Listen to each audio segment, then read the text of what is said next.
आज की डेट में सबसे पहले तो ये है कि आज जो सिल्वर का रेट है वो 2,50,000 रुपये का है पर केजी, और गोल्ड का रेट है 1,45,000 रुपये सर किस वजह से इतना पर 10 ग्राम। किस वजह से इतना रेट अगर हम देखें तो हाइप जा रहा है, और कितनी संभावना है आगे बढ़ने की रेट की? एक्चुअल का रेट बढ़ने की तो काफ़ी ज़्यादा संभावना है। चांदी में अगर हम बोलेंगे तो प्योर सिल्वर का रेट आने वाले 2 साल के अंदर यही सिल्वर 7 से 8 लाख रुपए किलो तक जा सकती है। आपको क्या लग रहा है कि जो जैसे अभी एक रीज़न सुनने में आ रहा है कि इम्पोर्ट पे वो लगा दिया है, बैन कर दिया है, हाँ। जिससे चांदी और गोल्ड का जो रेट बढ़ रहा है, आम आदमी उसको, जैसे अब आप चूँकि आप ज्वेलरी शॉप है तो कितना फ़र्क पड़ा है आप लोगों पर? देखिए, एक तो सबसे पहला क्वेश्चन तो आपके क्वेश्चन का आंसर ये है कि जो चांदी और सोने में महंगाई हुई है उसके पीछे सबसे बड़ा कारण ये कि गवर्नमेंट ने इसको 1 अप्रैल से इंपोर्ट पे बैन लगा दिया है सिल्वर पे, और दूसरा ये रिज़र्व बैंक ने इसको प्रीशियस मेटल में ले लिया है सिल्वर को। आने वाले समय में अभी जैसा गोल्ड लोन मिलता है ऐसे ही सिल्वर पे भी लोन मिलेगा पब्लिक को, तो उसके कारण जो है इसका रेट डे बाय डे अभी बढ़ना है। अभी तो शुरुआत है इसके रेटों में, जो रेट बढ़े हैं आगे और बढ़ना है। सर पिछले एक हफ्ते में कितना अंतर आया है? एक हफ्ते में लगभग ये मान के चलो आप 50,000 रुपये का अंतर आ गया। एक हफ्ते पहले यही सिल्वर 2 लाख रुपए के रेट पे थी, आज 2,50,000 का रेट है। और गोल्ड में सर कितना अंतर है? गोल्ड में बहुत ज़्यादा फ़र्क नहीं है। एक हफ्ते पहले गोल्ड 1,25,000 था, आज 1,40,000 रुपये है पर 10 ग्राम।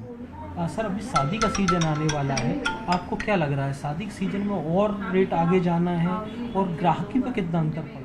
देखिए, ग्राहकी पर तो कोई विशेष फ़र्क नहीं पड़ रहा, क्योंकि शादी हमारे यहाँ ट्रेडिशनल, हमारे यहाँ सबसे मेन तो क्या है कि जो सिल्वर और गोल्ड जो दोनों चीज़ें हैं शादी में ये हमारे कस्टम से जुड़ी हुई हैं, तो इससे व्यापार पे कोई फ़र्क नहीं पड़ रहा। 4 दिन का फ़र्क पड़ता है, क्योंकि हर इंसान की सोच होती है कि आज महंगा रेट हो सकता है 4 दिन में कम हो जाए, फिर मैं ख़रीद लूँगा, लेकिन रेट अभी कम नहीं होने। मेरी गुजारिश है लोगों से कि रेट कम होने का इंतज़ार ना करें, और जहाँ से भी उनको ख़रीदना है ख़रीदें, क्योंकि आगे भविष्य और तेज़ी का है, सोने में भी और चांदी में भी, और जिनको ख़रीदना है वो ख़रीद रहे हैं। कारण कि बस जैसे एक इंसान का बजट है कि मेरे को 5 लाख की ज्वेलरी देनी है अपने बच्चे को शादी में, तो 5 लाख में जितनी आएगी उतनी ख़रीद के दे रहे हैं, बाकी इससे हमारे व्यापार पे कोई फ़र्क नहीं पड़ रहा।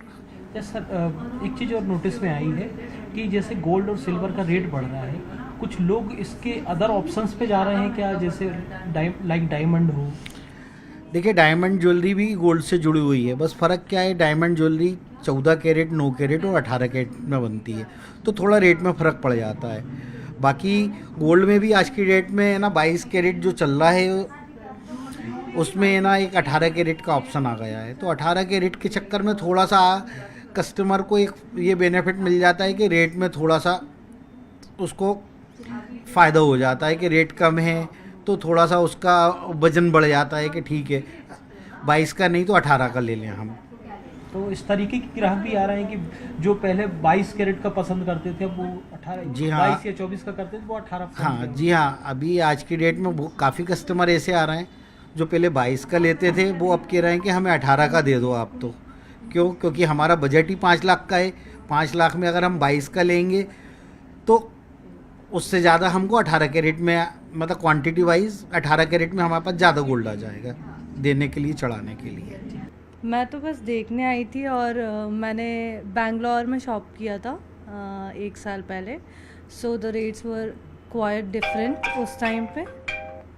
तो हाँ, महंगा तो काफ़ी ज़्यादा हो गया, बाकी मुझे ज़्यादा कुछ पता नहीं है, मैं बस मम्मा के साथ आई हूँ, तो देखते हैं क्या लेते हैं। नहीं, महंगा तो काफ़ी हो गया है, क्योंकि मालूम एक डायमंड खरीदने के लिए सोचना पड़ता है, गोल्ड खरीदने के लिए सोचना पड़ता है, क्योंकि इतना महंगाई बहुत ज़्यादा हो गई है, बहुत रेट ज़्यादा हो गया।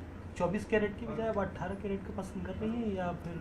नहीं है, वैसे तो हम लोगों का 23-24 कैरेट की सोच रहे हैं।